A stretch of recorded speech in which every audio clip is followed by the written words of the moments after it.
Good morning, sisters and brothers. Bonjour tout le monde. Thank you so much for your kind invitation to be with you today.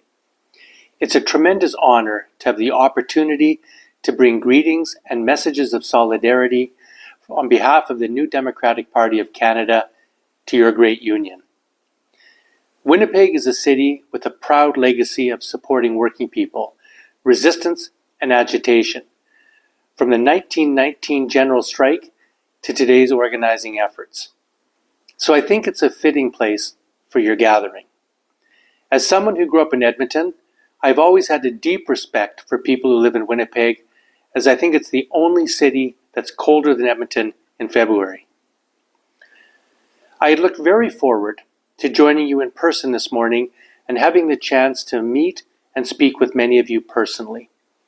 However, in light of the serious emergency currently affecting so many people in Manitoba, I decided that I didn't want my presence to take away any available resources or space that might otherwise be needed by those being evacuated from their communities. While I know that this is a small gesture, I hope it sends a symbolic message of empathy and compassion, and that my colleagues and party stand with you in your time of need. I want to take a moment to acknowledge the devastating wildfires currently affecting communities across Manitoba and Saskatchewan. To those impacted, please know that our thoughts and prayers are with you. More importantly, Canada's New Democrats are acting, working diligently to ensure that the federal government delivers the resources and support needed to get you through this crisis and help your communities recover and rebuild. Aux personnes touchées, sachez que nos pensées vous accompagnent. Plus important encore, les néo-démocrates travaillent fort avec pour que le gouvernement fédéral fournisse les ressources et le soutien nécessaire pour vous permettre de traverser cette crise et pour aider vos communautés à se rétablir et à se reconstruire. Just this week, our great NDP MP for Winnipeg Centre, Leah Gazan, secured an emergency debate in Parliament to bring national attention to this crisis and to demand immediate action. That's the very first emergency debate of the 45th Parliament. I also want to recognize the outstanding leadership of Premier Wab Kinew and the Manitoba NDP government in responding to this crisis. I know their swift action and commitment are making a real difference. And let's not forget the dedicated Manitoba and Saskatchewan NDP staff working behind the scenes, proud members of COPE Local 342, who are playing a critical role in addressing this emergency. To the firefighters, emergency responders, and volunteers working tirelessly on the front lines, thank you. Your courage and commitment are truly heroic. In moments like these, we are truly reminded of the strength of our communities and the importance of standing together in solidarity, support, and common purpose. These are the fundamental principles that underpin unions. As you come together in convention, I want to thank each and every one of you and all your colleagues in the organizations you represent for the work you do every single day to build a better Canada.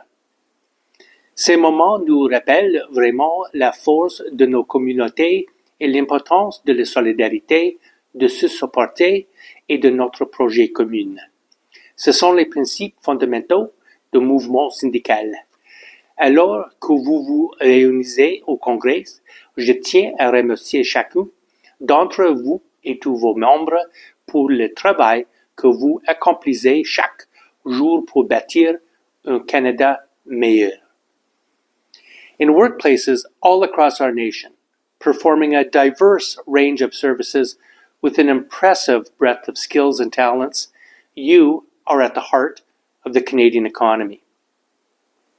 And as union representatives and activists, you are the reason we have rights in the workplace, protections in our communities, and hope for the future. Before I was elected in 2008, I spent 16 years working as a labor lawyer for the Teamsters Union.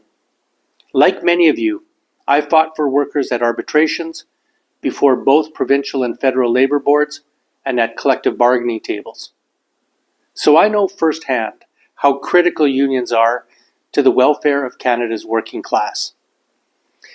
But I also was privileged to see the effectiveness of COPE as a union in its own right, as the staff at the local union I worked at were all proud COPE Local 15 members. I can tell you that the only people who ever truly struck fear in the hearts of Teamsters were the COPE union representatives. So I know a little about COPE's history and commitment. I know that the story of COPE is one of courage, determination, and vision. In 2004, you made a bold decision to take control of your own destiny and build something new. That act of self-determination wasn't just about structure. It was about democracy, autonomy, and national pride. Since then, you've built a union that reflects the full diversity and strength of Canada. From Quebec to British Columbia, from the prairies to Ontario, your members work across many sectors: public and private, nonprofit and professional, technical and administrative. You've shown that when workers come together, they can achieve incredible things. I believe that your story serves as a powerful example for Canada in this moment of national challenge. As we face unprecedented threats to our sovereignty, our economy, and our democratic values from the Trump administration, your decision to assert autonomy and build a union rooted in Canadian priorities is a powerful example of what independence and pride can deliver. In the view of New Democrats, the current threats we face present an opportunity for Canada to flourish and pursue policies that we think ought to have been in place decades ago. For many years, New Democrats have been economic nationalists, passionate in our belief that we can and should build a Canada that is strong, vibrant, and independent, like your union. One that reflects uniquely Canadian values, informed by our own history and responsive to our own interests. So as with so many innovations and gains that started first in unions and in collective agreements, and then spread to all workers and workplaces, our country can once again learn from your experience to build a better country for all of us. And for us, the labor movement must be at the forefront of this process. We know that we cannot have a strong, healthy, resilient economy without a strong, healthy, resilient population. Now, it is clear that Canada is at a crossroads. Many Canadians are struggling and uncertain about their futures and their families' futures. We are facing multiple overlapping crises that require immediate, effective, and decisive action.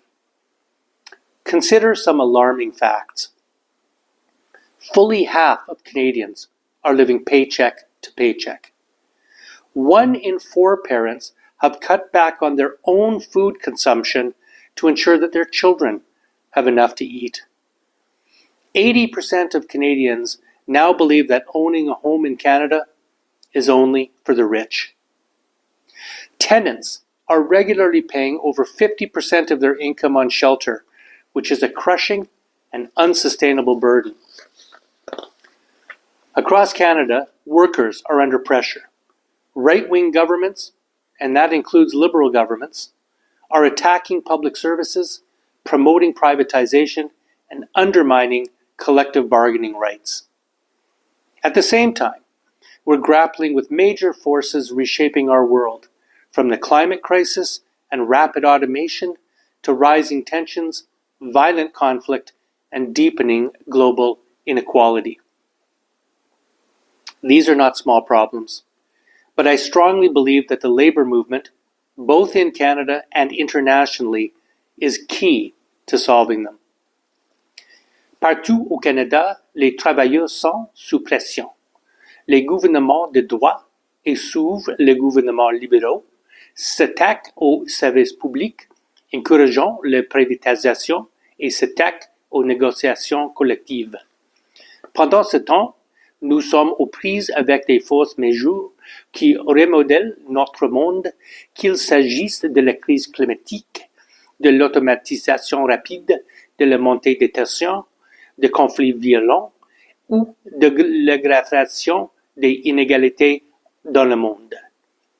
Ce ne sont pas des problèmes mineurs, mais je crois fermement que le mouvement syndical, tant au Canada qu'à l'étranger, est essentiel pour les résoudre. Of all the many forces working to suppress wages, dampen working conditions, and curb worker power, unions are uniquely placed to fight against these. In New Democrats' view, you are essential not only to our economy, but to our democracy. Like you, we know that unions are not just about contracts and grievances. They are about justice. They are about dignity. They are about building a society where everyone has a fair shot and deserves to live a life of respect, comfort, and security, regardless of where they come from or what they do. We need this solidarity now more than ever. Collectively, we need to organize. We need to mobilize. We need to energize. That's where I believe the NDP comes in. We are proudly, and always have been, the party of labor. In fact, the NDP was founded in 1961 by workers, for workers. While the Liberals and Conservatives have always represented the interests of entrenched corporate power and the wealthy, our party was born out of the struggles of working people.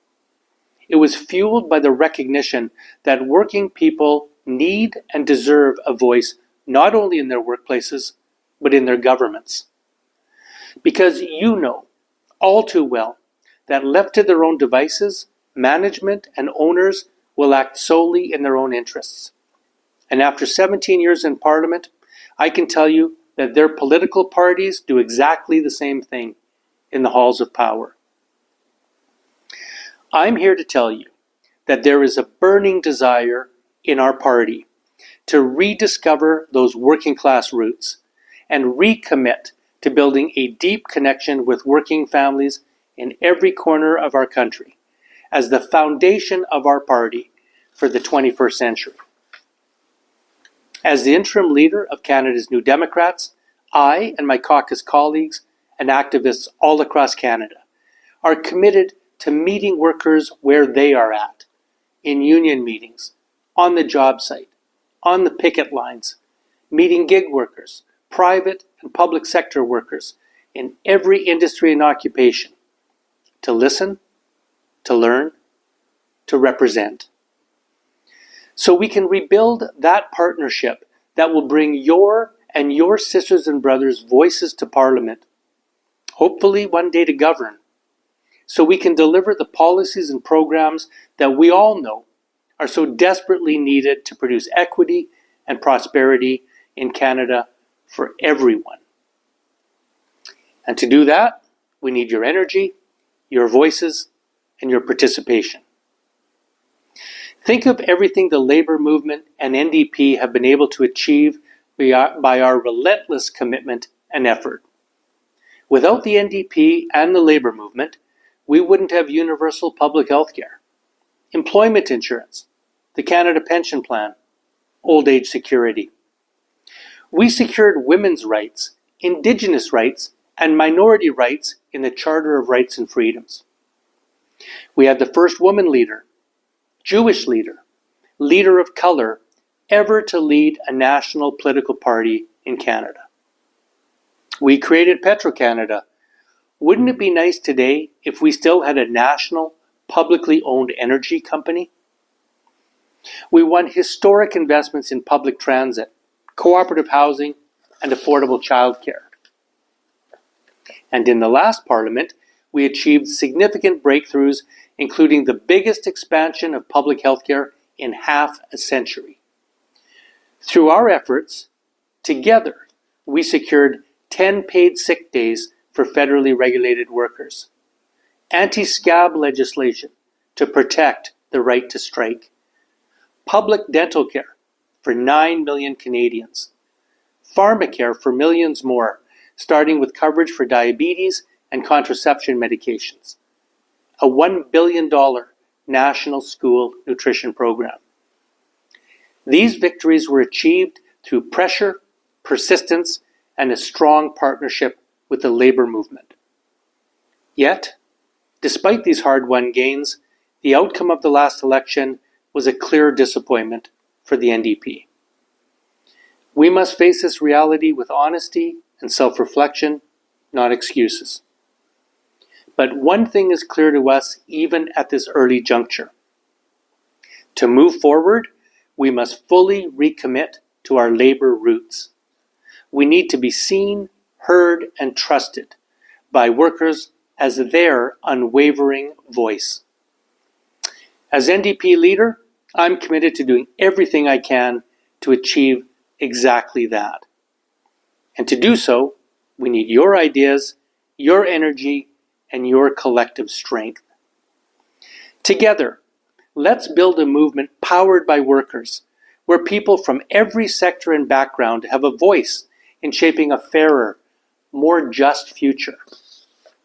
En tant que chef de NPD, je m'engage à mettre en place un processus de renouvellement ouvert et inclusif.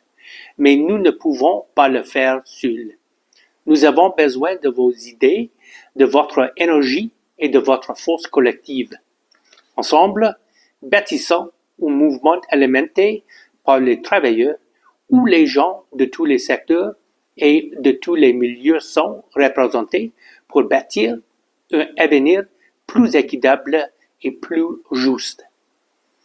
Let's organize in every workplace, every community, every region, from Vancouver to St. John's, from Yellowknife to Montreal.